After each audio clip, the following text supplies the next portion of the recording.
नमस्कार, वंदे मातरम।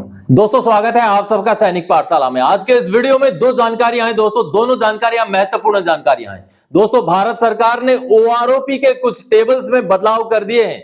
जी हां, कई सारे टेबल्स में बदलाव लाया गया है और बदलाव लाने के साथ साथ ही यह बताया गया है कि अब इस बदलाव को लागू करने के बाद हो सकता है कुछ पेंशनर्स को एरियर मिले अलग से ओआरओपी 3 का, और हो सकता है कि कुछ पेंशनर्स का रिकवरी भी हो। आखिर कौन से टेबल में बदलाव किया गया है, किन किन को लागू है यह बदलाव, इसके बारे में आगे जानकारी दूंगा दोस्तों। इसके साथ ही साथ अगर आप ईसीएचएस के लाभार्थी हैं तो आपके लिए एक बेहद महत्वपूर्ण जानकारी है। ईसीएचएस में धांधली हो रही है, दुरुपयोग हो रहा है, जिसको रोकने के लिए आपको महत्वपूर्ण गाइडलाइन दिए गए हैं। जी हां, हम जितने भी ईसीएचएस के यूजर्स हैं, जो लाभार्थी हैं, उनको चौकन्ना होने की जरूरत है। और जो गाइडलाइन दिए गए हैं, जो एसओपी निकाला गया है, वो बेहद महत्वपूर्ण है। अगर आपने इस एसओपी को नहीं माना तो आपका ईसीएचएस कार्ड रद्द हो सकता है। जी हां दोस्तों, और परमानेंटली भी रद्द हो सकता है। इसके लिए आपको जानकार बनना जरूरी है। इसकी जानकारी भी आगे इस वीडियो में दूंगा। तो चलिए इन्हीं दोनों विषयों को लेकर आगे बढ़ेंगे। लेकिन आगे बढ़ने से पहले हमेशा की तरह ये सामने के आंकड़े देखिए दोस्तों। अभी भी बहुत सारे ऐसे व्यूअर्स हैं जिन्होंने चैनल को सब्सक्राइब नहीं किया हुआ है, लेकिन वो चैनल के वीडियोस के लगातार व्यूअर हैं। लेकिन ऐसे में अगर आप चाहते हैं कि आपको वीडियोस लगातार देखने को मिले बिना किसी रुकावट के, तो फटाफट से आप पहले चैनल को सब्सक्राइब कर लें, ताकि आने वाले समय में आपको हर जानकारी सटीक समय पर मिल सके दोस्तों। चलिए अब आगे बढ़ते हैं। जैसे आप बोर्ड पर देख पा रहे हैं, आज की जानकारियां। सबसे पहले ईसीएचएस में धांधली, एसओपी जारी कर दिया गया है। जी हां दोस्तों, महत्वपूर्ण पॉइंट्स क्या हैं, क्या क्या ना करें। ईसीएचएस के लाभार्थी हैं आप, तो आपने क्या नहीं करना है, कैसे दुरुपयोग हो रहे हैं, पूरी जानकारी आपको लेटर दिखा के समझाऊंगा। क्या एक्शन हो सकता है आपके खिलाफ। जी हां दोस्तों, क्या क्या एक्शन हो सकता है। कोर्ट ऑफ इंक्वायरी हो सकता है, कार्ड टेम्पोरेरीली भी डिसबैंड हो सकता है, और आपका ईसीएचएस की सुविधा परमानेंटली भी रद्द हो सकता है। वो आगे आपको बताऊंगा दोस्तों। साथ ही साथ कैसे रहें सावधान, ये भी जानना जरूरी है। तो चलिए जो लेटर जारी किया गया है उसको देखते हैं दोस्तों। ये सामने जो आप एक लेटर देख पा रहे हैं, ये ईसीएचएस से जुड़ा हुआ एक बेहद ही गंभीर लेटर है। जी हां, 7 नवंबर 2025 का लेटर है। यह लेटर है तो स्टेशन हेडक्वार्टर सिकंदराबाद का, लेकिन इसके साथ जो पॉलिसी या जो एसओपी भेजा गया है वो बेहद महत्वपूर्ण है दोस्तों। क्योंकि कई सारे जगह पर ऐसा देखा गया, ऐसा पाया गया है कि ईसीएचएस में धांधली हो रही है। तो उन धांधली को रोकथाम करने के लिए सख्त गाइडलाइन भेजे गए हैं, सख्त नियम बनाए गए हैं, जिसके बारे में आपको भी जानना जरूरी है। अगर आप ईसीएचएस के लाभार्थी हैं तो आपको यह जानकारी बेहद ही महत्वपूर्ण है आपके लिए, जिसको आप जान के रखिए। SOP for disciplinary action against ECHS members, यानी कि जो ईसीएचएस के मेंबर्स हैं, जो आप हैं, हम हैं, उनके खिलाफ डिसिप्लिनरी एक्शन को लेकर के ये एसओपी जारी किया गया है दोस्तों। समय पर इस एसओपी के हिसाब से ये पाया गया कि बहुत सारे जगह पर मिस यूज हो रहा है ईसीएचएस कार्ड का, ईसीएचएस की सुविधा का। तो उसी को लेकर के किस तरीके का मिसयूज हो रहा है, और उस मिसयूज को लेकर के, उस दुरुपयोग को लेकर के किस तरीके के हिदायतें दी गई है, किस तरीके का एक्शन लिया जाएगा, उसका पूरा ब्यौरा यहाँ दिया गया है। सबसे पहले तो इस ईसीएचएस के इस एसओपी का जो एम है, वो एम है कि ईसीएचएस में हो रही जो धांधलियां हैं, जो दुरुपयोग है, उसको रोका जा सके। तो यहाँ उदाहरण के तौर पर दिए गए हैं दोस्तों कि मिस यूज किस तरीके के हुए हैं, यानी कि दुरुपयोग किस तरीके के हुए हैं। यहाँ पर अंग्रेजी में लिखे हुए हैं, जो मैं आपको पॉइंट वाइज हिंदी में समझाऊंगा। सबसे पहले आप देख पा रहे हैं एरियाज ऑफ मिस यूज, यानी कि कौन से तरीके के जो है मिस यूज हो रहे हैं, दुरुपयोग हो रहे हैं। पहला जो पॉइंट है ए में आप देख पा रहे हैं, इसमें हिंदी में होता है अयोग्य आश्रितों के लिए सदस्यता की मांग करना, यानी कि जो एलिजिबल नहीं है उनके लिए भी जो है डिपेंडेंट कार्ड, जो डिपेंडेंट ईसीएचएस बनवाना, ये एक बहुत बड़ा दुरुपयोग पाया गया है। दूसरा बी में आप पॉइंट देख पा रहे हैं, आश्रितों की वित्तीय स्थिति में परिवर्तन हो जाने के बाद भी, यानी कि जैसे कि शादी हो गया, या बेरोजगार से रोजगार हो गए, या जो सुधार हो गया उनके फाइनेंशियल स्थिति में, तो उसकी स्थिति परिवर्तन का जानकारी ना देना।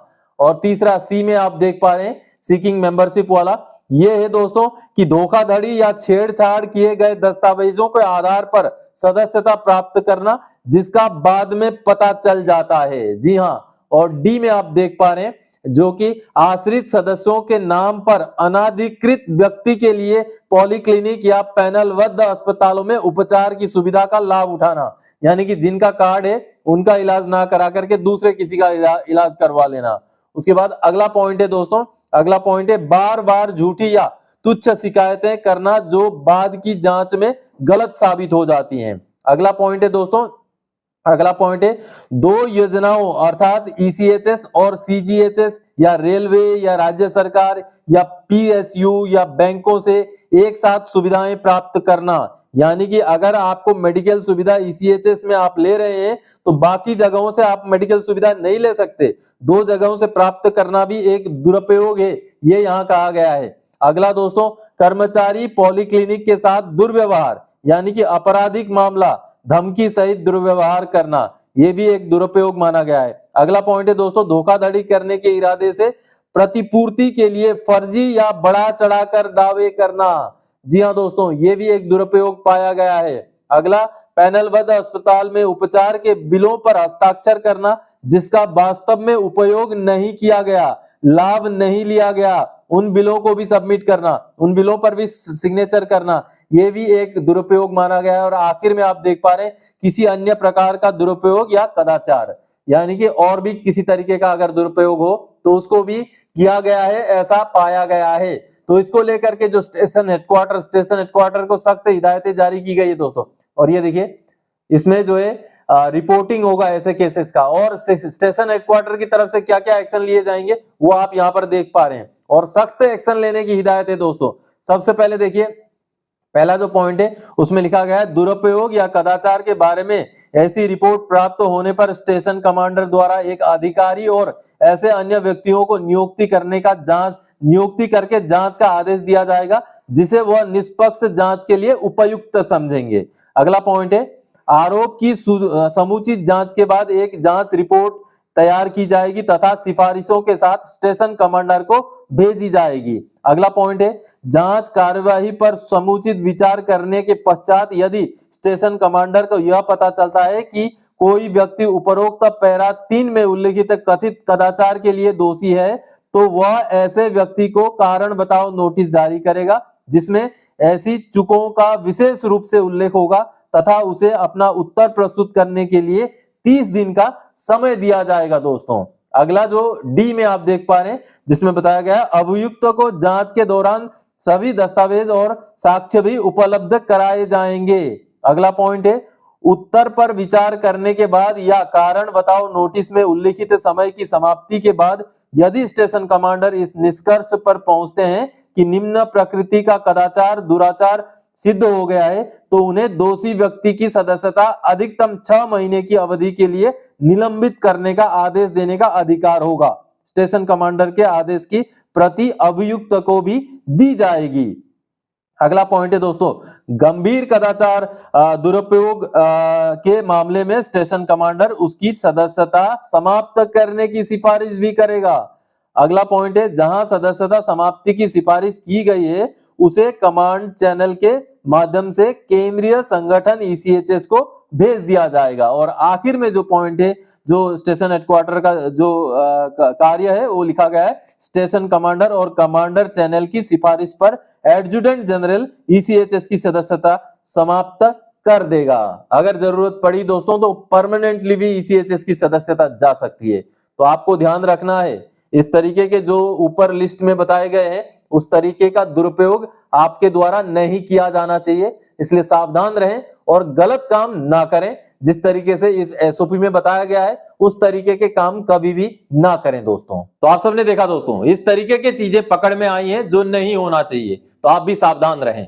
चलिए अगली जानकारी दोस्तों, बड़ी खबर है भारत सरकार ने OROP3 के टेबल बदल दिए हैं। जी हाँ दोस्तों, OROP3 के कुछ टेबल्स में बदलाव कर दिया गया है। जी हाँ, और इस बदलाव के वजह से असर क्या होने वाला है, कुल मिलाकर के 5 टेबल्स में बदलाव हुआ है। कौन से हैं टेबल ये बताऊंगा, साथ ही साथ एरियर भी मिलेगा इस बदलाव की वजह से अलग से, और जरूरत पड़ी तो रिकवरी भी हो सकता है। जी हाँ, इस टेबल की बदलाव की वजह से जो बढ़ोतरी या कटौती हुई है उसमें आपको हो सकता है एरियर मिले, हो सकता है रिकवरी हो, लेकिन केवल उनके लिए होगा जिनके लिए ये 5 टेबल्स लागू हैं। चलिए, जो 5 टेबल्स में बदलाव किया गया है या जो लेटर जारी करते हुए क्या क्या हिदायतें उस लेटर में जारी की गई हैं, उसको समझना बेहद जरूरी है। लेटर देखते हैं भारत सरकार का। दोस्तों, ये सामने आप भारत सरकार का रक्षा मंत्रालय का 13 अक्टूबर 2025 का वो लेटर देख पा रहे हैं, जिस लेटर में भारत सरकार के रक्षा मंत्रालय ने ओआरओपी के कुछ टेबल में बदलाव कर दिए हैं। जी हां दोस्तों, ओआरओपी के टेबल में बदलाव कर दिए हैं और उस बदलाव की वजह से अगर कोई रिकवरी होगा या तो कोई एरियर बनेगा तो उसको भी भुगतान करने का आदेश भी जारी कर दिया है। आप यहां देख पा रहे हैं, revision of pension of defence forces personal family pensioner under the 1 rank 1 pension OROP with effect from 1 जुलाई 2024, यानी कि ओआरओपी 3 के टेबल में बदलाव हुए हैं दोस्तों। The undersigned is directed to refer the ministry letter dated 4 सितंबर 2024 appending the 121 pension tables indicating rates of pension family pension under OROP scheme for revision of pension of defense forces pensioner family pensioner with effect from 1 जुलाई 2024, यानी कि यहां पर OROP 3 के tables को refer किया गया है। आगे बताया गया है कि during scrutiny of tables it has been noticed that due to some typographical mistakes and formatting issues following inadvertent errors have occurred, यानी कि जब चेक किया गया ओआरओपी 3 के टेबल्स को तो कुछ टाइपोग्राफिकल यानी कि टंकन त्रुटि यानी कि गलतियों की वजह से कुछ गलतियां पकड़ में आई हैं। और वो गलतियां क्या है, टेबल नंबर कौन से हैं, टेबल नंबर 11 है, टेबल नंबर 26 है, टेबल नंबर 48 और 94 है और टेबल नंबर 59 है दोस्तों, 59। और इन टेबल्स को अब आगे बताऊंगा ये किसके किसके लिए लागू ये टेबल्स हैं। इनमें कुछ बदलाव किए गए और इस बदलाव के साथ क्या क्या बताया गया है, any arrear oblique recovery of overpayment of pension would have to be adjusted by the concerned PDS as per the extant rules procedures, यानी कि इन टेबल में बदलावों की वजह से अगर कोई एरियर बनता है या रिकवरी होता है तो उसको जो पीडीए है पेंशन डिसबर्सिंग एजेंसीज है उन्होंने उसको एडजस्ट करना है।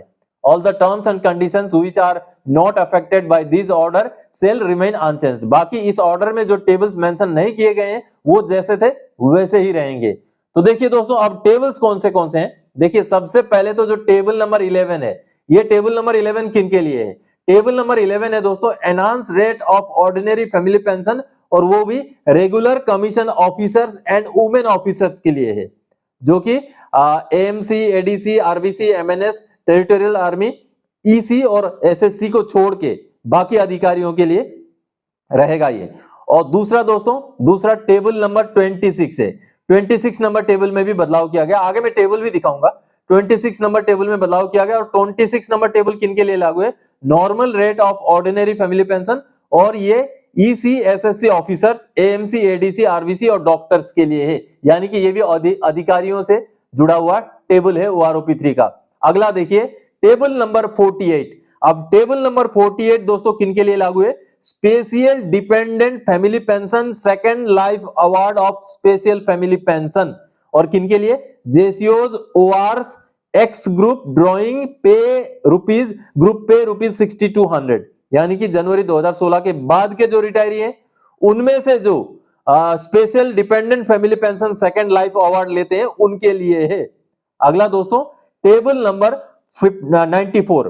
टेबल नंबर 94 किन के लिए है, disability element impairment relief of disability pension, और वो कौन किन के लिए, ये भी एक्स ग्रुप जो 2016 के बाद के रिटायरी हैं उनके लिए है। और टेबल नंबर 59, टेबल नंबर 59 है दोस्तों लिबरलाइज फैमिली पेंशन, जेसीओज, OR of DSC in receipt of second pension, इनके लिए ये सारे टेबल लागू रहेंगे। आगे टेबल्स भी दिए गए हैं, ये देखिए, ये टेबल नंबर 11 जो अधिकारियों का टेबल है, पूरा टेबल नंबर 11 आप देख पा रहे हैं 3-4 पेज का है, ये देखिए 4 पेज का लगभग। फिर टेबल नंबर 26, ये देखिए ये भी अधिकारियों का ही है, टेबल नंबर 26 भी अधिकारियों का है।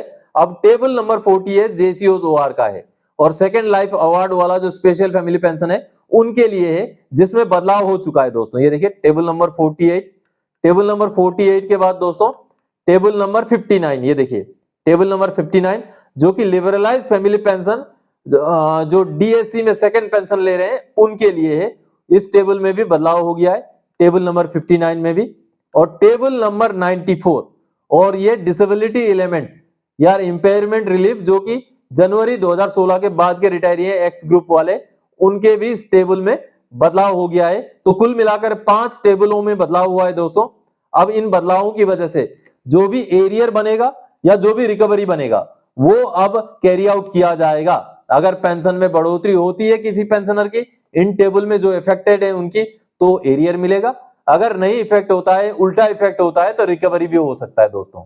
महत्वपूर्ण था, जितने भी ये टेबल्स हैं जिनमें ये बदलाव हुआ है, जिन पेंशनर्स को ये टेबल लागू है, केवल उनके केस में एरियर या रिकवरी की बात आएगी। बाकी नॉर्मली जितने बाकी पेंशनर हैं जिनका इन टेबलों से कोई सरोकार नहीं है, उनका पेंशन में कोई भी कटौती या बढ़ोतरी नहीं होगा इस आदेश की वजह से। तो दोस्तों आज के इस वीडियो में इन्हीं जानकारियों के साथ आया था। आगे और कोई जानकारी जाएगा आपसे सरोकार रखने वाला विषय लेके मैं फिर से हाजिर हो जाऊंगा। तब तक के लिए जय हिंद दोस्तों।